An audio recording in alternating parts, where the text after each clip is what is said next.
ಹುಚ್ಚು ಪ್ರೇಮಿ.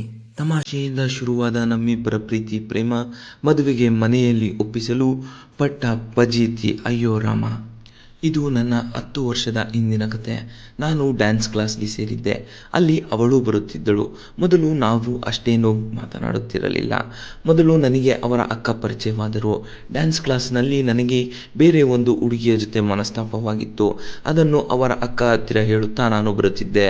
ಅದನ್ನು ಕೇಳಿಸಿಕೊಂಡ ಅವಳು ಬೇಜಾರಾಗ್ಬೇಡ ಬಿಡು, ಇನ್ಮೇಲೆ ನಾನು ನೀನು ಜೋಡಿ ಅಂತ ಹೇಳಿ ಸುಮ್ಮನಾದಳು. ನಾನು ಅವಳು ಹೇಳಿದ ಮಾತನ್ನು ಸೀರಿಯಸ್ ಆಗಿ ಏನು ತಗೊಳ್ಳಿಲ್ಲ. ದಿನಗಳು ಕಳೆದಂತೆ ಇಬ್ಬರು ಸ್ವಲ್ಪ ಕ್ಲೋಸ್ ಆಗಕ್ಕೆ ಸ್ಟಾರ್ಟ್ ಆದ್ವಿ. ಅವಳು ಡ್ಯಾನ್ಸ್ ಕ್ಲಾಸ್ನಲ್ಲಿ ಬೇರೆ ಹುಡುಗರ ಜೊತೆ ಫೋಟೋ ತೆಗೆಸಿಕೊಳ್ತಾ ಇದ್ರೆ ನನಗೆ ಏನೋ ಒಂಥರ ಜಲಸ್ ಫೀಲ್ ಅನಿಸ್ತಾ ಇತ್ತು. ಡ್ಯಾನ್ಸ್ ಕ್ಲಾಸ್ನಲ್ಲಿ ಒಂದು ಇವೆಂಟ್ ಇತ್ತು ಅಂತ ಸಂಜೆವರೆಗೂ ಎಲ್ಲರೂ ಡ್ಯಾನ್ಸ್ ಕ್ಲಾಸ್ನಲ್ಲೇ ಇದ್ವಿ. ಅವತ್ತು ಅವಳು ನನಗೆ ತುಂಬಾನೇ ಕ್ಲೋಸ್ ಆದ್ಲು. ನಾನು ಅವಳ ಮೇಲೆ ಇದ್ದ ಪ್ರೀತಿಯನ್ನು ಮನಸ್ಸಿನಲ್ಲಿ ಇಟ್ಟುಕೊಂಡಿದ್ದೆ. ಒಂದು ದಿನ ಧೈರ್ಯ ಮಾಡಿ ಹೇಳಿಯೇ ಬಿಟ್ಟೆ. ಅವಳಿಗೂ ನನ್ನ ಮೇಲೆ ಮನಸ್ಸಿತ್ತು, ಆದರೆ ಮನೆಯಲ್ಲಿ ಒಪ್ಪುವುದಿಲ್ಲ ಅನ್ನೋ ಭಯ. ಆ ಭಯ ನನ್ನಲ್ಲೂ ಇತ್ತು. ಆದರೂ ಇಬ್ಬರು ಒಪ್ಪಿಸಿ ಮದುವೆಯಾಗೋಣ ಎಂದು ಎಷ್ಟೇ ಹೇಳಿದರೂ ಅವಳು ಒಪ್ಪಲಿಲ್ಲ. ಇದಾಗಿ 2 ವರ್ಷ ಅವಳು ನನ್ನ ಜೊತೆ ಮಾತನಾಡಲಿಲ್ಲ. 2 ವರ್ಷ ಆದ್ಮೇಲೆ ಮತ್ತೆ ಅವಳನ್ನು ಭೇಟಿ ಮಾಡಿ ಮನೆಯಲ್ಲಿ ನಾನು ಒಪ್ಪಿಸ್ತೀನಿ ಅಂತ ಅವಳಿಗೆ ಕನ್ವಿನ್ಸ್ ಮಾಡಿದೆ. ಹಾಗೆ ಇಬ್ರು ಮೀಟ್ ಆಗ್ತಾ ಇದ್ವಿ. ಚಾಟಿಂಗ್, ಕಾಲ್ ಎಲ್ಲ ಸ್ಟಾರ್ಟ್ ಆಗಿತ್ತು. ಸ್ವಲ್ಪ ದಿನ ಆಗ್ತಾ ಇದ್ದಾಗೆ ಅವರ ಅಕ್ಕ ನಮ್ಮ ಚಾಟ್ಸ್ ಎಲ್ಲ ನೋಡಿದ್ರು. ಅವಳು ಭಯದಲ್ಲಿ ಇನ್ಮೇಲೆ ನನ್ನ ಜೊತೆ ಮಾತಾಡಬೇಡ, ಅಕ್ಕಂಗೆ ವಿಷಯ ಎಲ್ಲ ಗೊತ್ತಾಗಿದೆ, ನನ್ನ ನಂಬರ್ ಡಿಲೀಟ್ ಮಾಡು ಅಂತ ಹೇಳಿ ಹೊರಟಳು.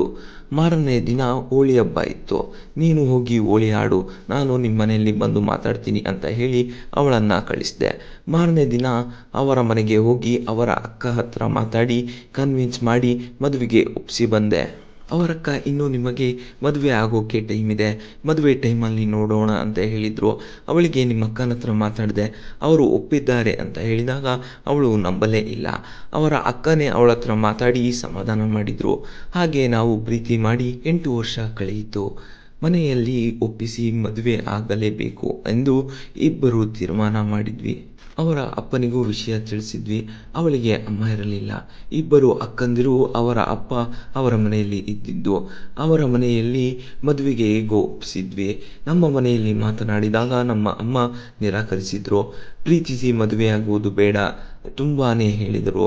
ಆದರೂ ಹೇಗೋ ಮಾಡಿ 3 ತಿಂಗಳು ಏನೇನೋ ಪ್ರಯತ್ನ ಮಾಡಿ ಅಮ್ಮನಿಗೆ ಒಪ್ಪಿಸಿದೆ.